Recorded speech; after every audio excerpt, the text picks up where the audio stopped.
Hello there, a very good evening and welcome to your Primetime News Bulletin. I'm Shane Silva. To start off the bulletin, let's take a look at your headlines. 19 districts severely affected by the drought. Media reports that PA of Minister Mangla Samara was arrested for possession of drugs are baseless, says Ministry Media Secretary. A special program to curb organised crime and eradicate drugs. Group of UK Parliamentarians engage in a tour in the East. Starting off your local stories, over 340,000 families have been affected by the dry weather conditions that have been affecting 19 districts around the island.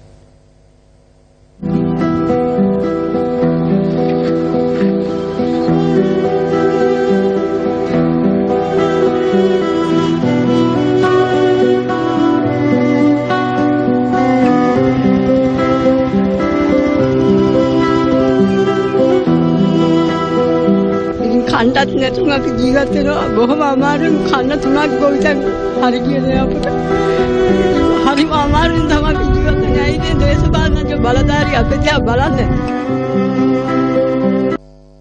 In the district of Anuradhapura, 19,668 families living in the 13 divisional secretariat areas have been severely affected by the dry weather conditions.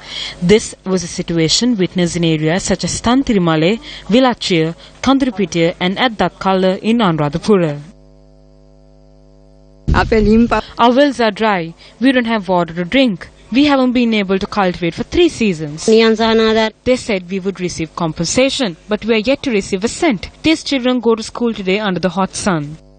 Many of the smaller tanks in the Anuradhapura district have already dried up. The inclement weather has also had an impact on coconut plantations in the area.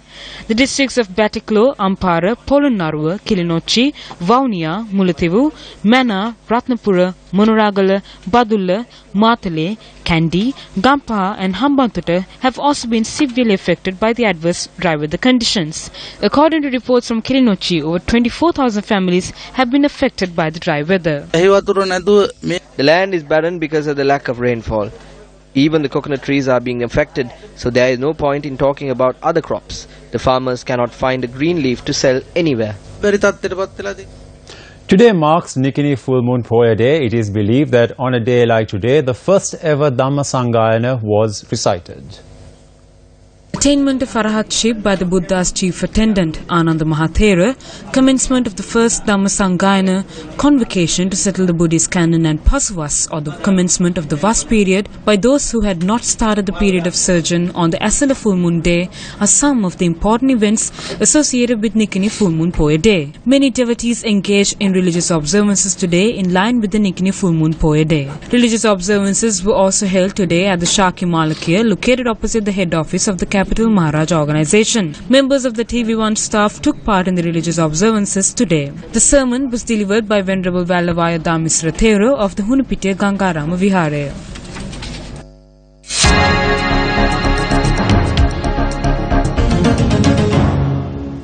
Another phase of the Sadham Yatra Dharma Deshana program was held under the auspices of President Maithripala Sirisena at the Ubevapikarama Vihare in Bandaragama. President Maithripala Sirisena arrived at the Vihare this morning and engaged in religious observances. The President also met with the chief incumbent of the Vihare, Venerable Mavitara Sumanarathna Thera, and obtained his blessings. Saranang gacchami dhammang saranang Buhamdru desana kala yam kisi kenek. A solar power generation unit which was set up at the Vihare was also declared open by the President today.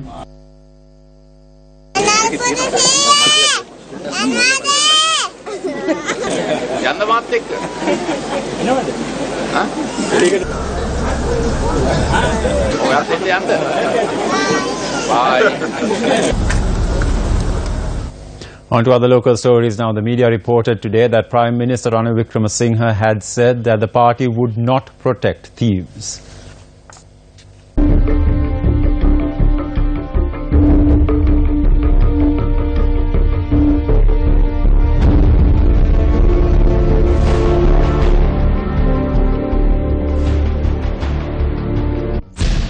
Time to take action. 1.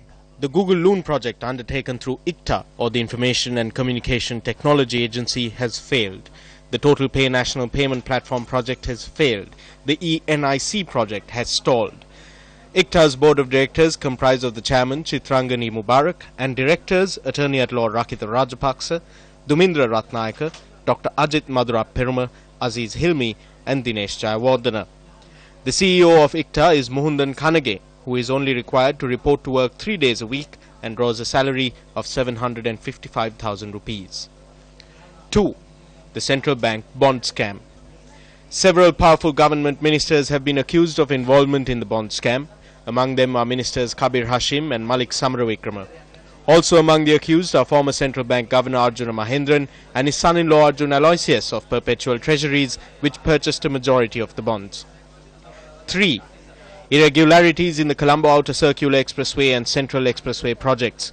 Accusations have been levelled against the former Investment Promotion and Highways Minister Kabir Hashim and current Higher Education and Highways Minister Lakshman Kiryalla over irregularities in this project.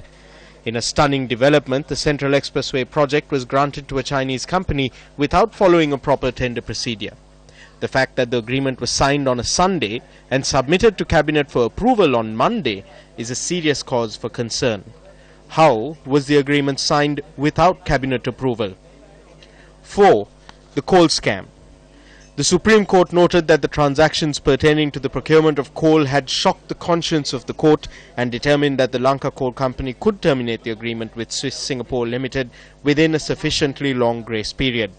Disregarding this, coal procurement continued as per usual with the intervention of the Secretary of the Ministry of Power and Energy, Dr. Suren Batagoda. Then Chairman of Lanka Coal, Attorney at Law Maitri Gunaratna, who stood against this scam, was removed from his position. 5.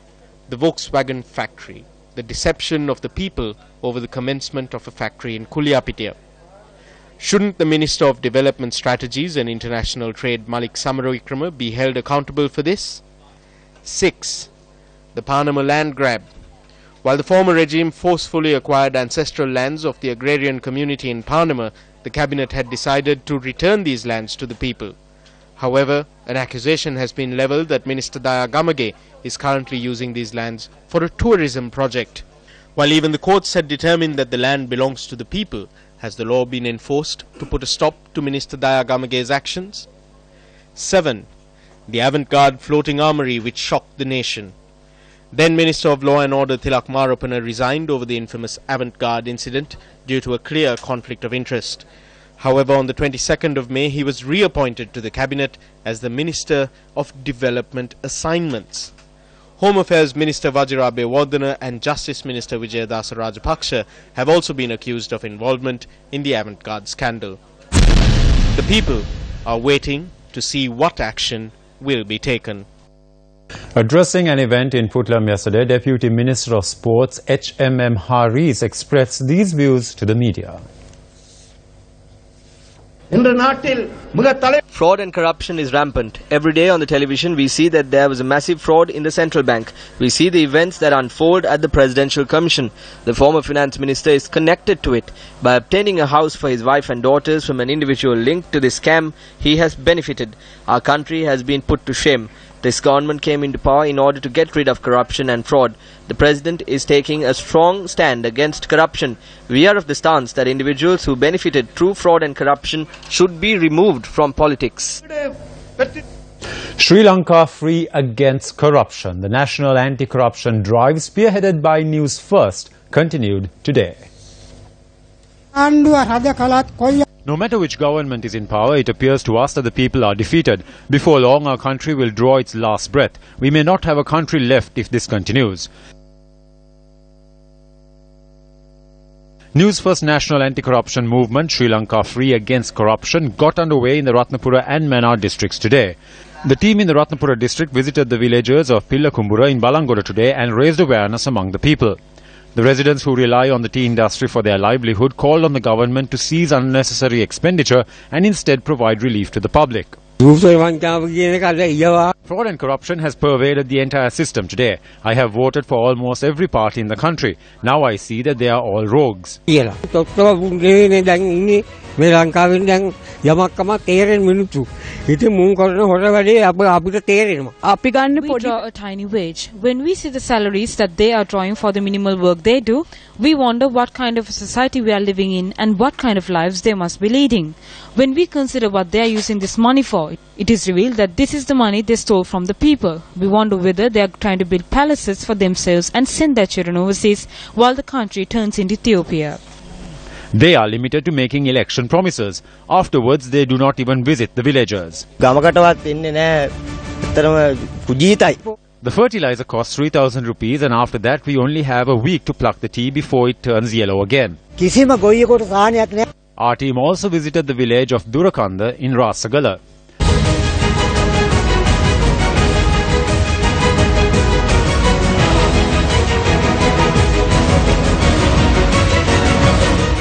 Our team in the Mannar district commenced today's program in the Mannar town centre. This morning the team visited Thurapuram, Pesale, Pudukudirippu, Tulakudirippu and Tottaveli.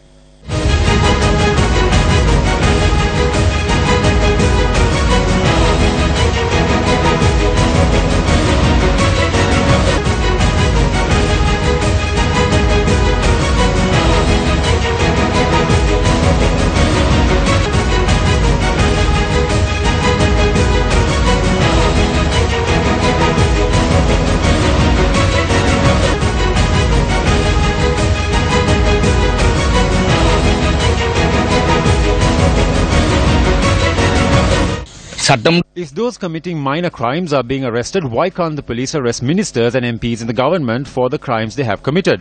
If you open a newspaper, all you see is their fraud and corruption. Why haven't they been arrested? IGP Pujit Jayasundara notes that a special plan will be drawn up to curb the effects of organized crime and narcotics. The IGP expressed these views following a meeting with the Chief Prelate of the Malwatu chapter.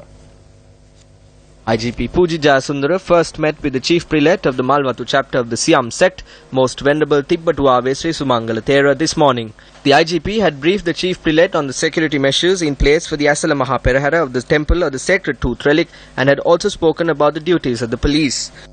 In a country that faces terrorism, it is common to have ideologies, thoughts, weapons and income related to terrorist activities. Illegal activities such as organized crime, human trafficking and drug trafficking, which are also linked to terrorism, can be expected. However, we need to gather intelligence on such activities. We hope to launch a special plan together with the STF to crack down on organized crime and drug trafficking. We are in the final stages of creating this plan. We hope to establish a new unit for this purpose with special powers. Media reports that the personal assistant of Minister Mangla Samara was arrested for possession of drugs are baseless, according to the Media Secretary to the Ministry of Mass Media and Finance. The Media Secretary to the Ministry has issued a statement in this regard. The release says that certain websites have been slinging mud at Minister Mangla Samara after a member of the minister's personnel staff was arrested by the police special task force along with 3 of his friends in Mount Lavinia the day before yesterday. Samira Manahara, who is a public relations officer of Minister Mangla Samara, had been arrested while en route to a party on the night of the 5th of this month. The arrest had been made after narcotics, 5 bottles of foreign liquor and a carton of cigarettes were discovered from the jeep they were travelling in at the time. The jeep, according to the release sent by the Media Secretary to the Ministry, belonged to another person travelling in it. A person who was travelling in the vehicle had confessed that the narcotics belonged to him. The SDF had then gone to his house, seized 16 bottles of liquor, 2 cartons of cigarettes and an ornamental sword and a knife. Everyone who was travelling in the jeep had been produced before the Mount Lavinia police last morning. After the suspects were produced before the acting magistrate of Mount Lavinia yesterday afternoon, 3 people except the suspect who owned the narcotics had been released. The B report stated that they had been arrested while they were in the vehicle that the first suspect was travelling in. According to the release, the IP of the Mount Lavinia police, who had presented facts before the acting magistrate, had said that there is no substantial evidence to state that the other 3 suspects have been involved in possession and racketeering narcotics and that there is no objection of granting bail to them. Considering all the facts, the acting magistrate had granted bail to the PA of the minister and 2 others. Asita Rajapaksa, the Media Secretary to the Minister, says that there are no allegations against the PA of the Minister to the extent that it is reported on social media. A key promise made by the Good Governance government was the introduction of a national audit bill.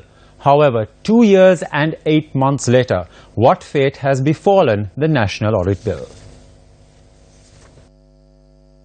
One of the key sections of the proposed national audit bill was the power of surcharge. This would legally empower authorities to recover losses caused to the state by any public official from that official. At present, the respective department heads have the power of surcharge. The need to confer this on the Auditor General has arisen because this power is not being enforced. This is because the officials concerned act in violation of the law at times due to personal or political reasons. Some people have raised doubts that the Auditor General may misuse this power. But if this occurs, then an appeal can be filed. On one hand, this will enable the country to recover losses from the past and will also instill a bond and discipline within public officials, acting as a deterrent against corruption. This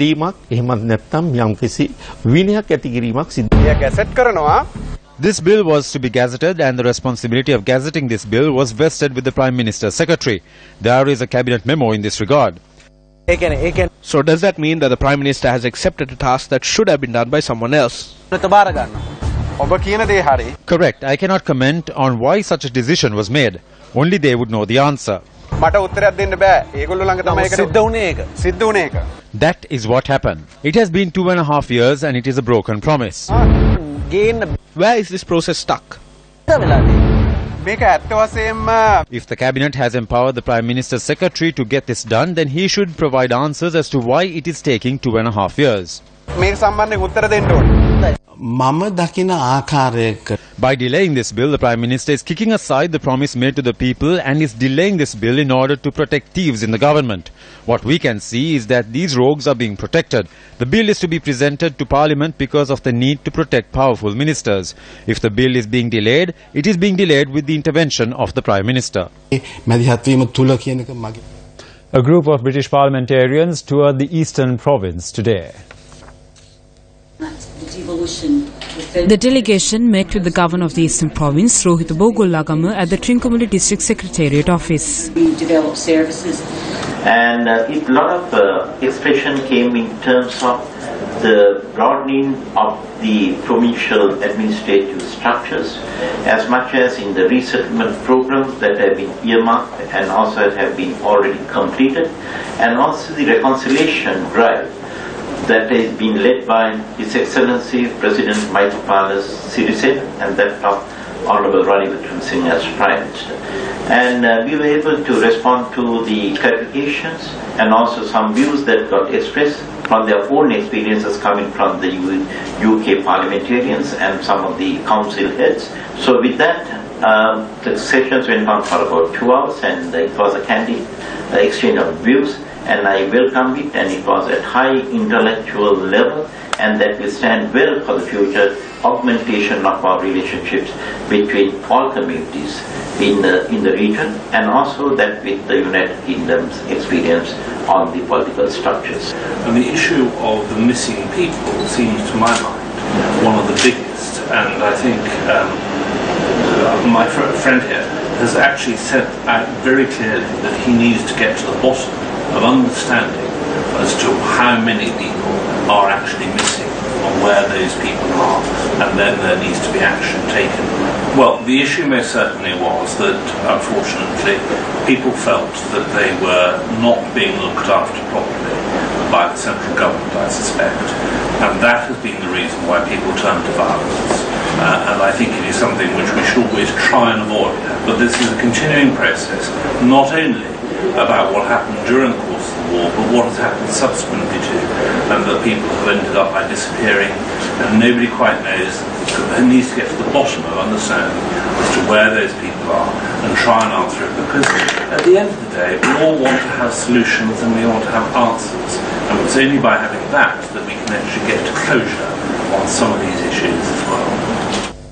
The historic Velayudam, which was transported from the Selva Sannidhi Kovil in Jaffna, was presented to the Kovil of the god of Kataragama today.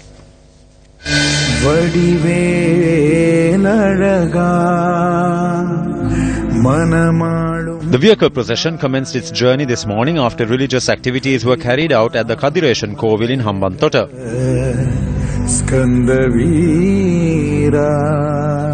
Afterwards, a special puja was held at the Kathragama Kovil premises amidst many devotees. A special puja is set to take place later tonight, celebrating the god of Kathragama. People from different religions from Jaffna, Kathragama, Anuradhapura and Vaunia paid homage to the Vedayudham, which was transported from Jaffna to Kathragama. This clearly was a symbol of unity amongst all communities. Professor Alfred H.A. Soons commented on how Sri Lanka can use better maritime law to ensure freedom of navigation. You have very large maritime areas. You have an exclusive economic zone that is several times the size of the island itself. In that zone you have rights and responsibilities, and for instance responsibilities with respect to conservation of fisheries, but also ensuring safety of navigation and security.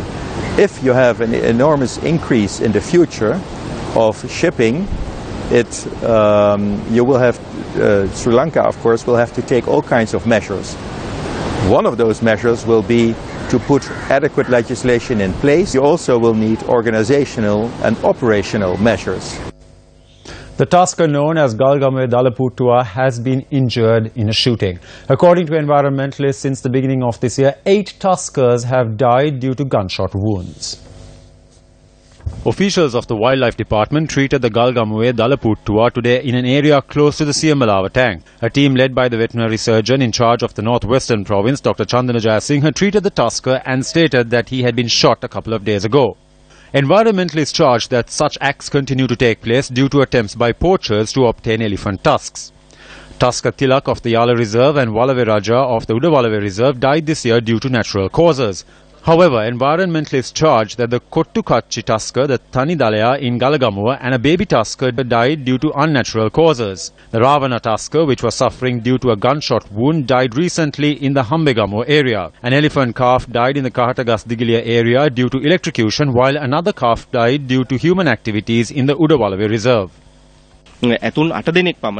About 8 elephants have been murdered for their tusks. Tuskers are already very rare among Sri Lankan elephants, and their rapid disappearances from natural habitats does not bode well for the rest of the elephant population either. This will affect the genetic diversity amongst Sri Lankan elephants, threatening their continued existence. When an animal is shot and wounded, it travels further into the dense forest away from villages and pathways. This is how we come across animals in tragic circumstances deep inside the forest. While protecting the animals, we must also take legal action to prevent deforestation and to protect our forest cover.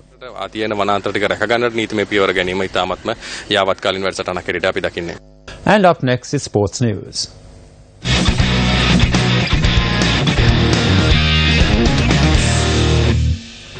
If a sportsman shows his talents at provincial level, it will help him to get to the national level. But not everyone gets the chance. Sebastian Pillai Vijayaraj from Kilinochchi is one of them. Sebastian Pillai Vijayaraj, a student of the Palai Central College in Kilinochchi, shows exceptional talent in the sport of cricket.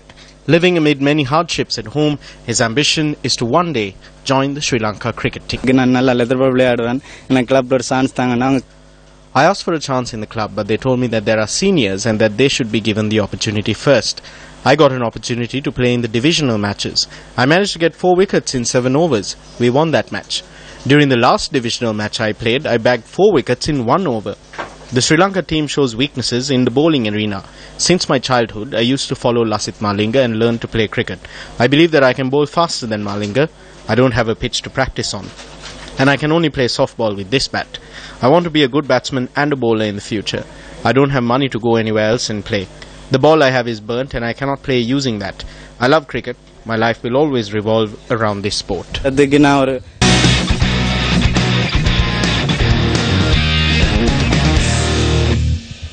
And that's a look at your Primetime News Bulletin for tonight. Thanks a lot for joining me. Take care and good night.